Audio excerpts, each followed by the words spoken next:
Her father went missing in 1971. She found his car. He was the victim of a supposed alleged hit by an organized crime group. This case involves corruption, cover-ups by police, and more. She's here to tell a story on the Law Enforcement Talk Radio Show. Welcome to the Law Enforcement Talk Radio Show. In the Law Enforcement Talk Radio Show, we are joined by special guests talking about their experiences, the realities of investigating crimes, plus those who have experienced horrendous trauma. Police, first responders, military, and victims of crime share their stories. Hi, I'm John J. Wiley. In addition to being a broadcaster, I'm also a retired police sergeant. Be sure to check out our website, letradio.com, and also like us on Facebook. Search for the Law Enforcement Talk Radio Show. The Law Enforcement Talk Radio Show is brought to you in part by Breakfast with Champions, holding rooms daily in the Clubhouse drop-in social audio chat app. Download the app today. It is free. And join us in Breakfast with Champions, where everyone gets to see the table. Be heard. Find new friends from all over the globe. That's the Breakfast with Champions rooms in the Clubhouse drop-in social audio app. Get more details. Download the app today for free and get more details at thebwcinfo.com. Content is from the Boston, Massachusetts area. We have Flynn Dickinson on the Law Enforcement Talk Radio Show. Ann's father went missing in 1971. She found the car that he was driving. There's a lot more to the story. First of all, Ann, thanks for agreeing to tell your story in the Law Enforcement Talk Radio Show. Secondly, I'm sorry you and your family went through this. Oh, thank you so much for having me. Yes, I appreciate your well wishes on that. It's 1971. It's a long time ago, but look, I tell people this all the time. My dad passed from lung cancer 30 some odd years ago. And what I tell people is that time doesn't heal the wounds. It doesn't get easier. You just get more used to it. That's true, but at least you know how your father passed. Yeah. It was difficult, and you don't have that luxury. You just don't know. You have suspicions, but you don't know, right? I do myself. I know, but so much evidence has been destroyed over the years, and I had to do a lot of investigation on my own because the help that I got from law enforcement, they were actually involved in the corruption. What agency was that? Well, I had 3 different agencies that I had to work with. So we lived in Braintree, Mass. I found his car in Dorchester, Mass. And we had to work with the waterways, which would have been the MDC back in the time, before it merged with the state police. Here's the thing, and I've had several guests on from the Boston area, and there have been allegations. There have been a lot of things, particularly levied against the Massachusetts State Police and Boston Police. And that area no agency has escaped unscathed without some sort of corruption. Even my department, Baltimore, had some people doing some incredibly stupid things. I tend to lean towards, I don't do trials by media, and I won't do it with this case, but it's your story. Let's talk about your dad. When did you find out he went missing? It was December 8th. It's the morning of. So he owned a bar room across the street from the Boston Garden at the time. Both my parents came from Ireland. They immigrated here. And we set up a house in Dorchester after they were married. And he was a bartender when he first came here. And then he actually worked his way up and he became a partner with 2 partners. He had originally had his original bartending job on Canal Street, and that was sold to Bobby Orr, and it was called the Fours.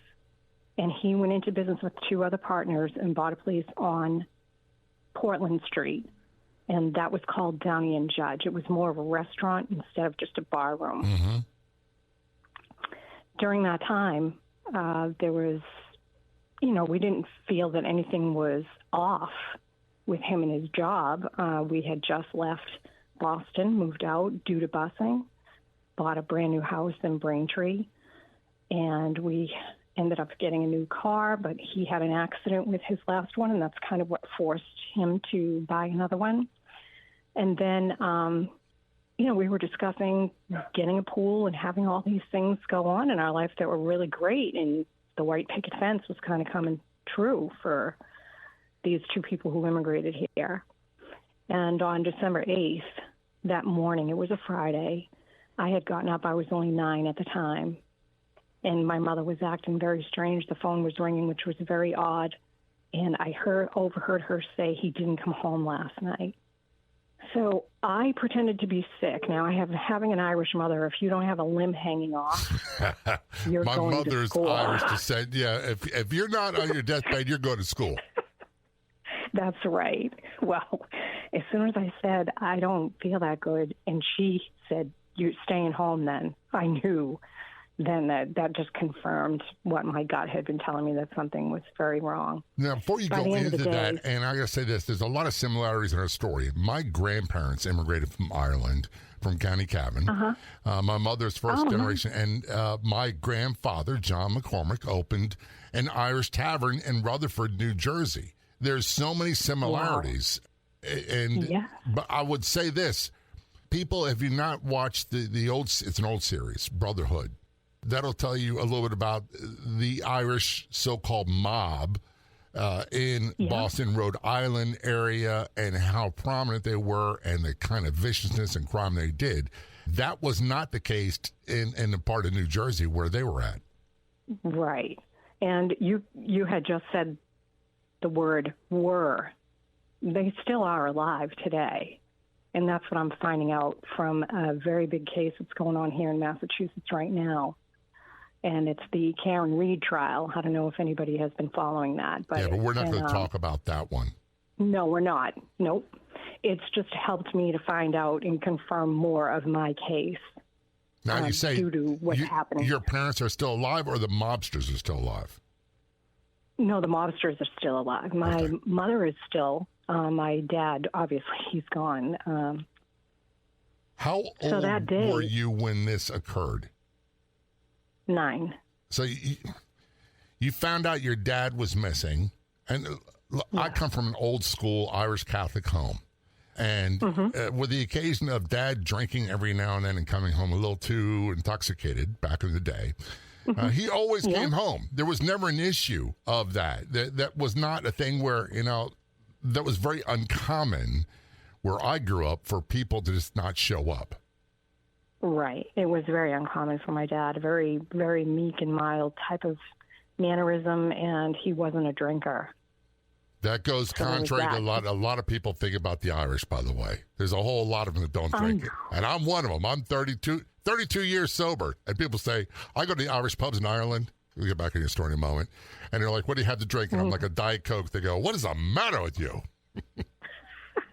I refer to myself as the Irish oxymoron because I never drank.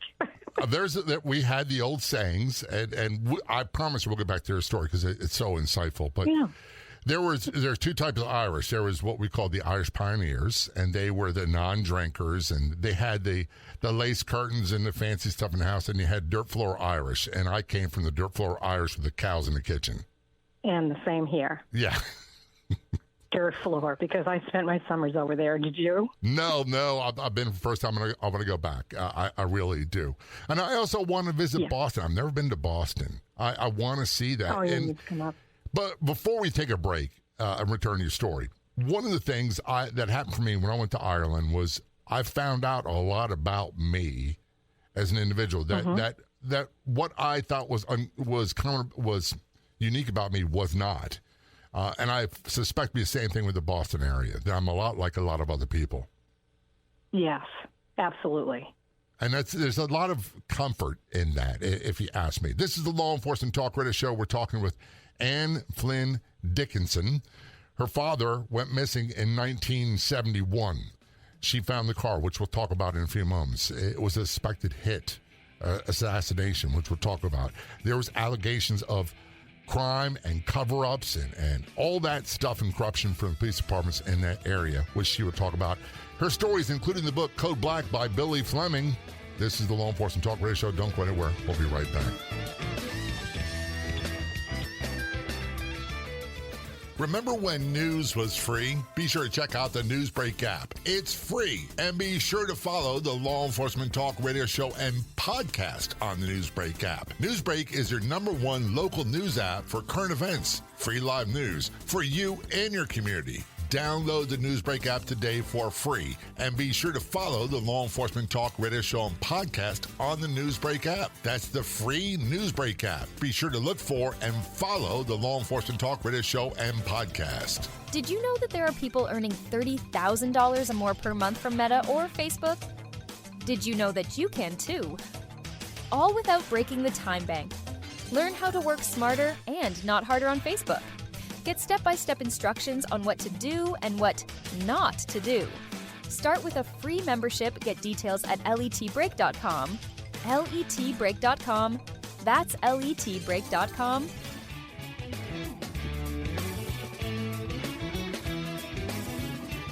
Return conversation with Ann Flynn Dickinson on the Law Enforcement Talk radio show.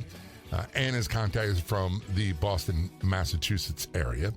Her story is part of the book Code Black by Billy Fleming, and she's here to talk about her father went missing, a suspected hit job, a murder by an organized crime group, and allegations of corruption of several agencies in that area. For winter break, and we're talking about it's unusual for your father not to return. It's also unusual with mom saying you're taking the day off from school. You were 9 years old. Your dad didn't come home. Did you suspect something was really wrong at that point? Absolutely. Absolutely. The way that my mother was behaving, everything was out of the ordinary and very unsettling, let's just say. And we got the rest of the kids. They got out to school. I was the only one that stayed home. I had a little brother at the time who was only 2. And I just kind of held out with him to keep him out of my mother's hair while she was back and forth on the phone all day. By the end of the day, we had relatives, her brothers and sisters had immigrated here also.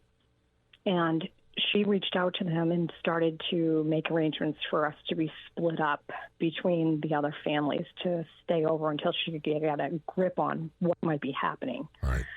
And it was my aunt, her only sister, who came to pick me and my sister up and take us to Milton. Now, they originally lived in Dorchester, very near us, and they had just gone over to the Milton side, and we were in Braintree from Dorchester, so that's where we all started. Now, her son was the one that had the license, so he was picking us up, but she was in the car with us. As we left the house in Braintree, we head on the expressway, and since you're not from the Boston area, I just want to tell you a little bit about it. There's an East Milton Square that the exit he should have gotten off. That's my cousin. Should have gotten off to go to his house that they just moved to in Milton. He passed it by accident, and he ended up getting off at the Dorchester exit. And when he got off at that exit, there's a bridge there that connects Milton to Dorchester, and it's only a 2-lane bridge. And my father's car was parked on the bridge, and it was impeding traffic.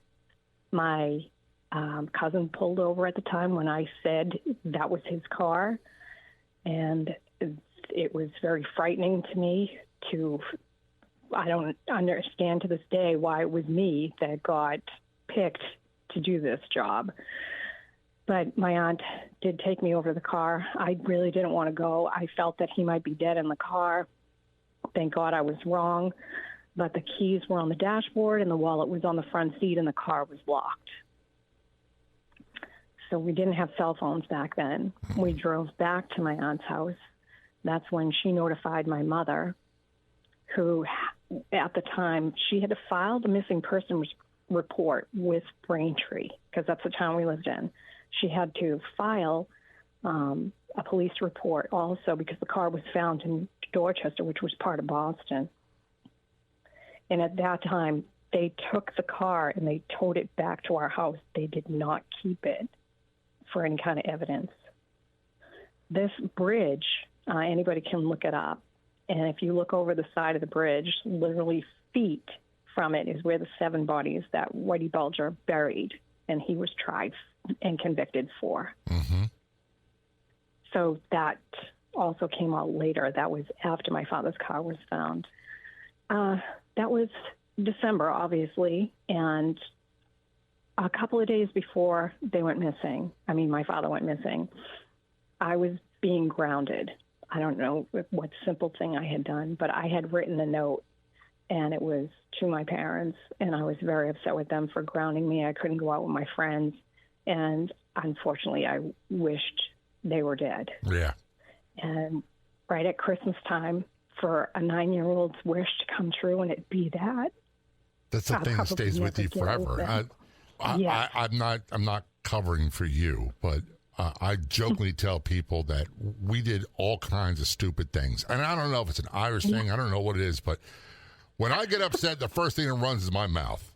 And I have to, I've had to work for years to develop a pause button so that I do not say stupid things. And there's an old saying, there's nothing that pays off like restraint of tongue and pen. And I always say keyboard. I jokingly tell people I ran away from home many times. I made a big deal out of it. I'm like, I'm packing up my stuff. I'm out of here. I hate you, Mom. You're horrible. And I get halfway down the street and realize, man, what am I going to do for dinner? I had to walk back like nothing ever happened. It's so true. Yeah, big show out of the whole thing. Horrible show. But your case, you wrote this letter, and the worst came true. And it's not what you meant, obviously. No, not at all. I don't have a mean bone in my body. I have lots of sympathy and empathy within me and really feel for people that are in pain. And that's always bothered me. But so you had to go through 2 different jurisdictions, and there's a lot of significance to the car being found on 3 different jurisdictions. But there's a lot of significance to the car being found on a bridge locked with the wallet on the dash. Was the wallet... the keys were on the dashboard. The keys were on the dashboard, and the wallet was on the front seat. The point is, where that stuff, if it was a robbery, had been taken. Right. There was not a robbery. That's a clear indication it's not a robbery. And I was going to ask you, was the money still in the wallet? Do you know? Yes, there was. This is just making the alarm bells go off in my head. And at 9 years of age, I don't think you wouldn't have volunteered for this, would you? No. Again, I wonder all these years even why. How did I get to be the lucky one? I don't know if it's lucky. Or you always say that God has a reason. I just don't know what it is a lot of times. Mm-hmm. And if I knew what it was, I had this conversation with my aunt the other day, my father's sister, and she's really lucky to be alive. We thought she was a goner, but she said there's a reason for me, and I just don't know what it is. And I ended with, and if I find out what that reason is, I'll mess it up. So it's better off that it's a mystery to me. Yes. Would you say that? I kept working on it. You found the car. You were 9 years of age. Thank God his body was not in there. And I know. That really added to, I can only imagine, that really added to the alarm that something is really not right here. That's 100% correct. So again, the car was towed home. It was not held for any kind of evidence or anything. The police reports were filed in all the different jurisdictions. At the time, the MDC over the waterways, so the Neponset River that bridge went over was completely ice at the time because, again, it was in December. Right. They tried to drag the river, but back then they didn't have any of the scanning and the robotics part of it that they do now. And I always try to reach out to people. There's a whole lot more technology nowadays that didn't exist back then. We're talking with Anne Flynn Dickinson. Her father went missing in 1971, and it's alleged, I'm using that term, I'm air quoting, that he was murdered by an organized crime group. There's allegations of cover-ups and corruption from law enforcement agencies, and her story is included in the book Code Black by Billy Fleming. This is Law Enforcement Talk Radio Show. Don't go anywhere, I promise you. Great stuff heading away. We'll be right back.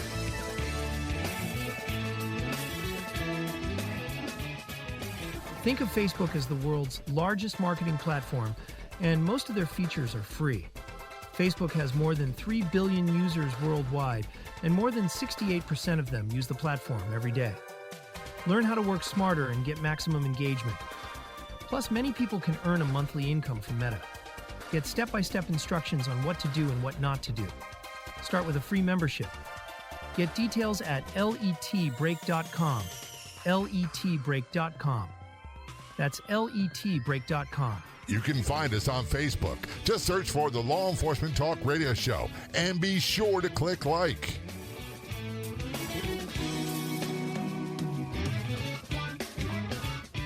This is Law Enforcement Talk Radio Show. Return conversation with Anne Flynn Dickinson, calling us from the Boston, Massachusetts area. Her father went missing in 1971. She found the car.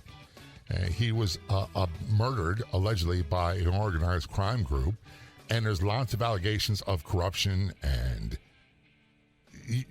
mishandling of investigations, you name it, by law enforcement agencies in the area. Her story is included in the book Code Black by Billy Fleming.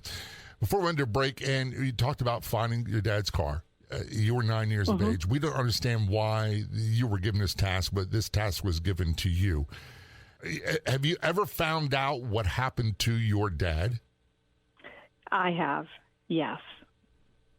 For a long time, we believed that it was suicide. So December 8th is when he went missing. His body ended up washing up on shore at Carson Beach, which was South Boston, where the mob lived, took over all that time. And so we had the funeral arrangements. Obviously, there wasn't much left to him.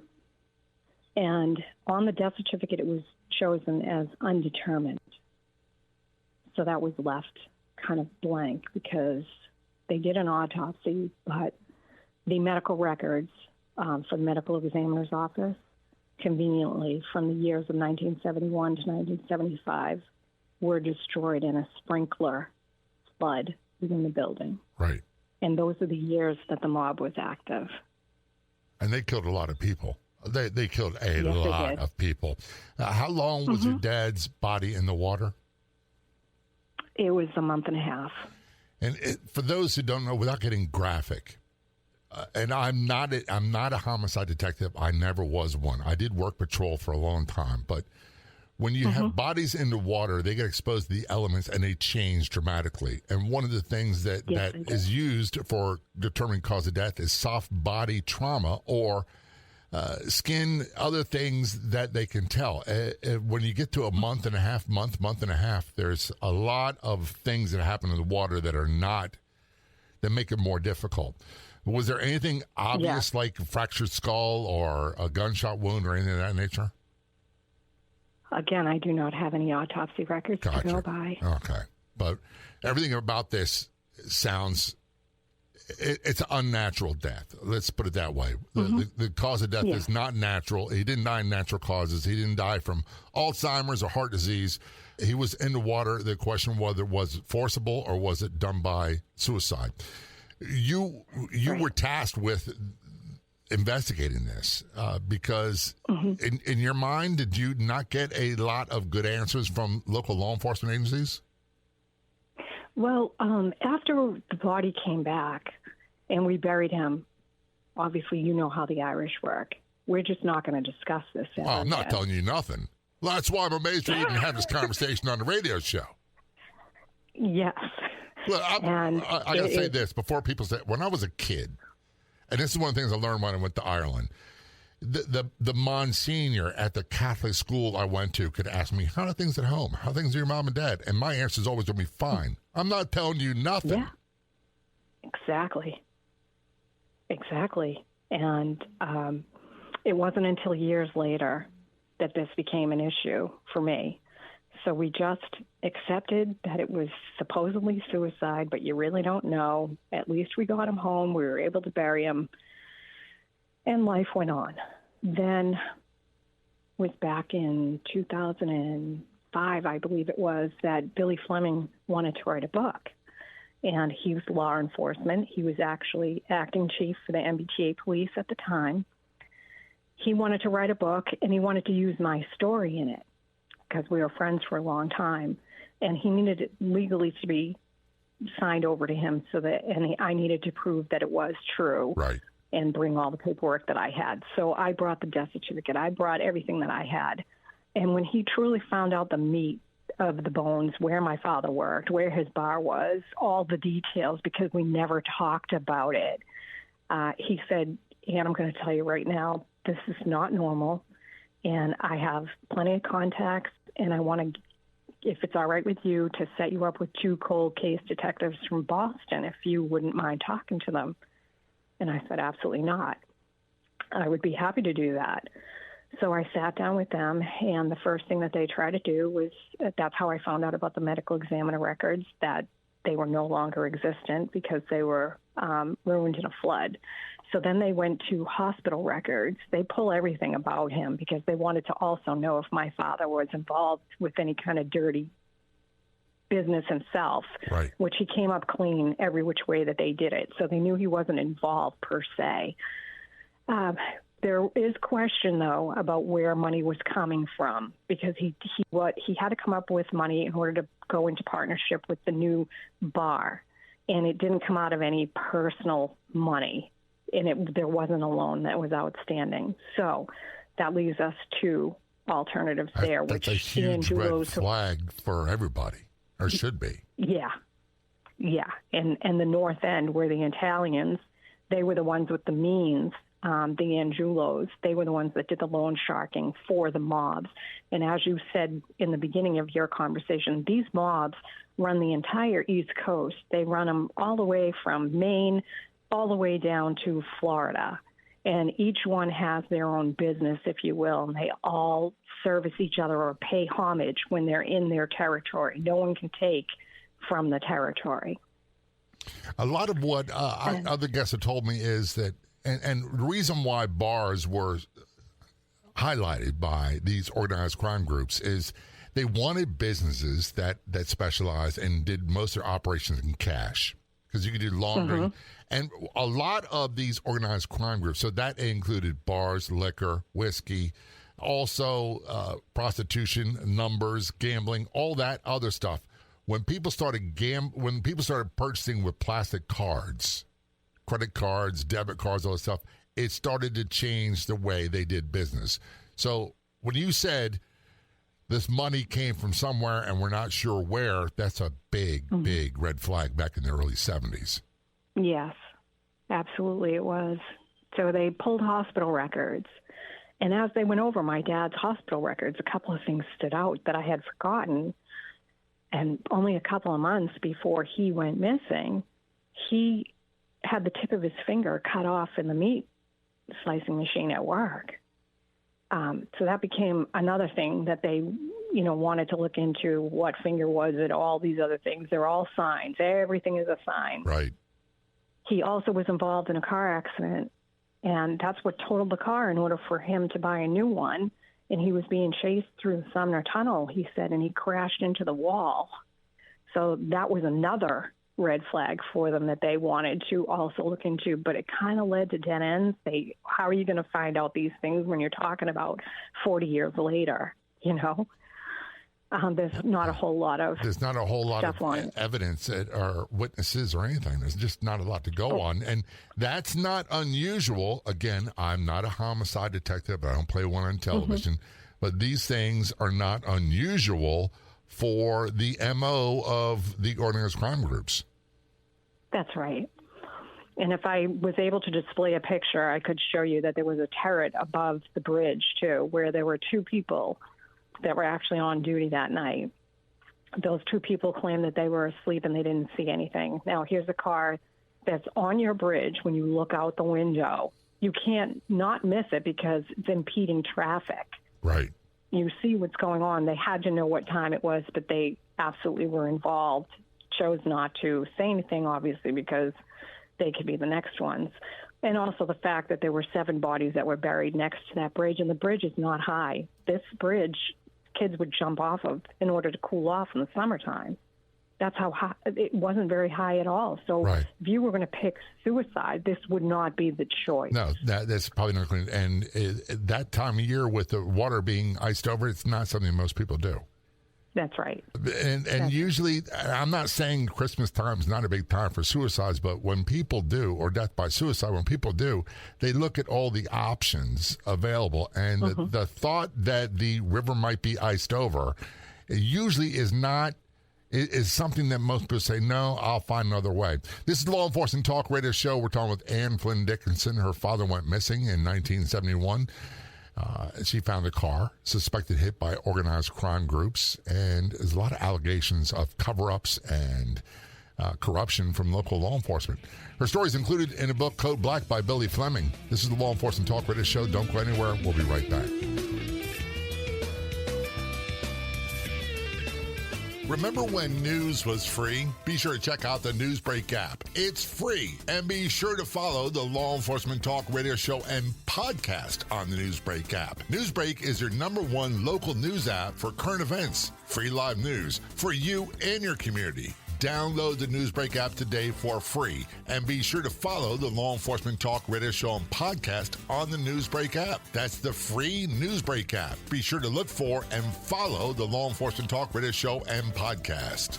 Imagine contacting millions of people every month using Facebook from the comfort of your home or business. How much would you increase the success of your business or service if you could do that? I do that every day, and so can you. Plus, earn a separate revenue from Meta.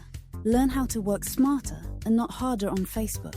Get step-by-step instructions on what to do and what not to do. Start with a free membership.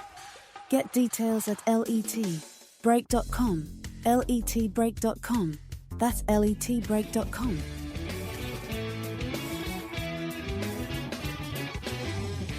Return our conversation with Flynn Dickinson on the Law Enforcement Talk Radio Show. Ann is in the Boston, Massachusetts area. Her father went missing in 1971.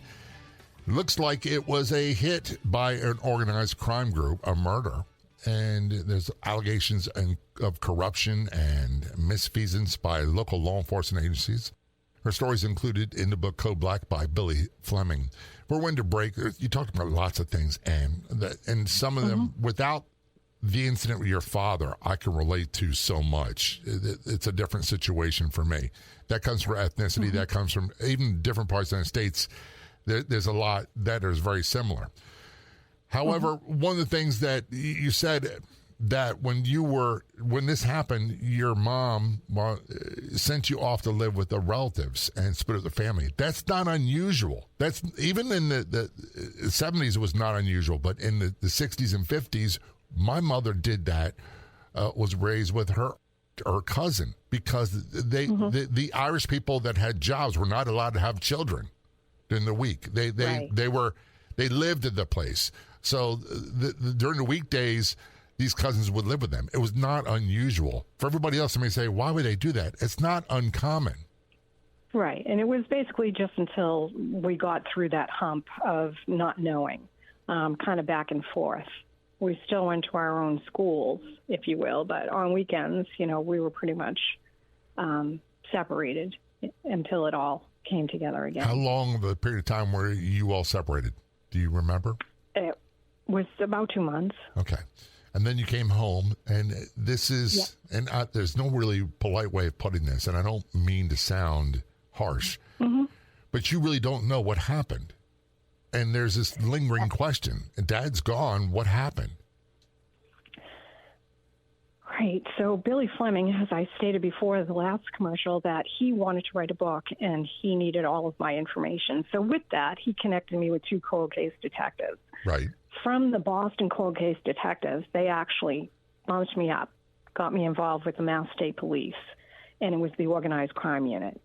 That all these things weren't making sense to them either. They didn't like it, and they knew that they needed a specialist in that area in order to help navigate through this. So I was originally given to a handler, that's what they call them, a handler by the name of Thomas Foley, and he was wonderful. And I didn't get to work with him all that long until he retired. And then I ended up with another handler who took over for him, and his name was Lieutenant Steve Johnson.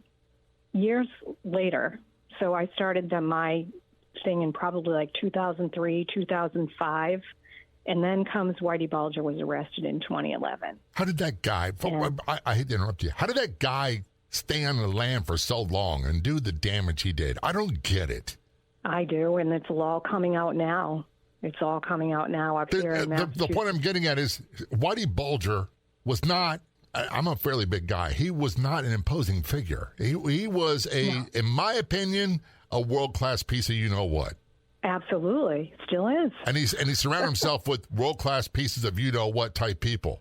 Well, the only reason that he was able to get away with it was because of his brother, who was a very big politician in the U.S. That's why I mentioned the show Brotherhood. It happens in Providence, Rhode Island, but it's all about that Winter Hill gang. That's right. That's right. And there's also FBI agents that were involved in covering up, and there's a lot of smoke and fire with the Whitey Bulger Winter Hill gang case. There is, and I recently just did a show, and if anyone wants to go ahead and look at it, because it was over a 2-hour interview, and it's going to be a part 2, hopefully. It's called Going Through the Motions, and it's with Sean McDonough, whose parents were also from Ireland, and he lived in Dorchester, and he had me on his show, and I went through all the different connections of the years of investigating that I did in order to connect it up to today and see the fall of the dominoes starting to come down now, which is wonderful in my lifetime, and that's why, to me, it is a happy ending. I may not get the full disclosure from the person who did that to my father, but I know that by the signs, every hit person has their sign. And for the keys on the dashboard and the wallet on the front seat, I know which hitman did that to my dad. I ended up at the Whitey Bulger trial. My handler let me sit up in the front row, and I didn't want to go when they were describing all the different mayhem that they had done and destruction, because it was just too much for me emotionally to handle. So I started going near the end of the trial. We were right before deliberations. And the day that I went in, I had worn a picture of my dad on my jacket, and I brought my friend with me to the trial. And she was sitting with me, and again, we were up in the front row. And the minute that they walked Whitey Bulger out of the side room with his handlers, he stopped and he stared me in the face, and I had a visceral reaction to it, and it was very upset. But the judge had him just sit. It was only a few minutes, telling us, we're going off into deliberations, and if you don't have any questions, we'll reconvene back at, 4:30 at the end of the day and see if any decisions have been made. Fine. So he gets up. They start walking him out. He stops and gets closer to me and staring at me in the eye again. And I had to physically get up and leave the courtroom because it was just so emotional for me looking at this monster, because of things that I wanted to say. You know how it is being Irish. You want to just that mouth. Let it out. Oh, my God, that mouth. And I got that mouth, too. Get the gab they call it, I got it. And I ran out to the hallway, and the press started to follow me, and they were asking me who I was. I must be related. He's never had a reaction to anybody in the courtroom before, and they've been watching him through multiple days, months of testimony on all this. And they wanted to know why. So I started showing my story about who I am, what I was looking for, and I believed that he saw the picture of my dad, and he recognized it. So I reached out to him in prison, and I wrote him a letter, and I asked him questions. And within a week, he wrote back to me. You wrote a letter to Whitey Bulger? Yes. And he answered? Yes. You got me on the edge of my seat. I want to hear what he said. A lot of it, again, it was 6 pages. And again, I read some of it on that Going Through the Motions if people want to look at it. And his handwriting is absolutely spectacularly beautiful, because he went to Catholic school and probably got beat, so the penmanship was perfect. Yeah. But he said he felt very sorry for me, and he, couldn't believe all the pain that I'd been through in all these years. If he knew who did it, he wouldn't tell me who it was, because he's not a rat. So that was the one big thing about him. A lot of this was about him. He gave me 3 different options of why. But wait a second. Let's set the record straight. He was, because he was a federally protected informant for the FBI. Mm-hmm. Yes. Against the Italian mobsters as competition. Yeah. So I'm not a rat is not true. That is correct. That is correct. But he had to make his appearance like he was, not one. And he gave me 3 different versions of maybe how my dad might have died. So to me, why would you go to that trouble if you didn't even know? So one of them was maybe he didn't want to pay the rent to the mob. Well, his garage was literally one street over from my dad. They could see each other. Lancaster Street and Portland Street were one street away from each other, and that's where Whitey did his business, out of the garage over there. Went around to the businesses in that, it's called the Causeway area where Boston Garden was, and he would force people to pay money to do business in his territory. And that money would be laundered, as you said before, and also pay homage to the Angelos who ran the North End. And they did the loan sharking for the area because they had the capital. Right. So that's how it worked out with the Italians. And you don't have the happy ending where you know what happened, but you feel like, and there's no such thing as getting justice or closure in my book. How would you describe your family situation now? I'm the only one who did this work. Everybody's fine. Well, and first of all, we're going to have you back, talk more about this. Secondly, thanks so much for revealing and talking about a horrible situation on Law Enforcement Talk Radio Show. Very much appreciated. Thank you. Take care. I'd like to thank our guests for coming on the Law Enforcement Talk Radio Show. The Law Enforcement Talk Radio Show is a nationally syndicated weekly radio show broadcast on numerous AM and FM radio stations across the country. We're always adding more affiliate stations. If you enjoyed the podcast version of the show, which is always free, please do me a favor and tell a friend or 2 or 3. I'll be back in just a few days with another episode of the Law Enforcement Talk Radio Show and podcast. Until then, this is John J. Wiley. See ya.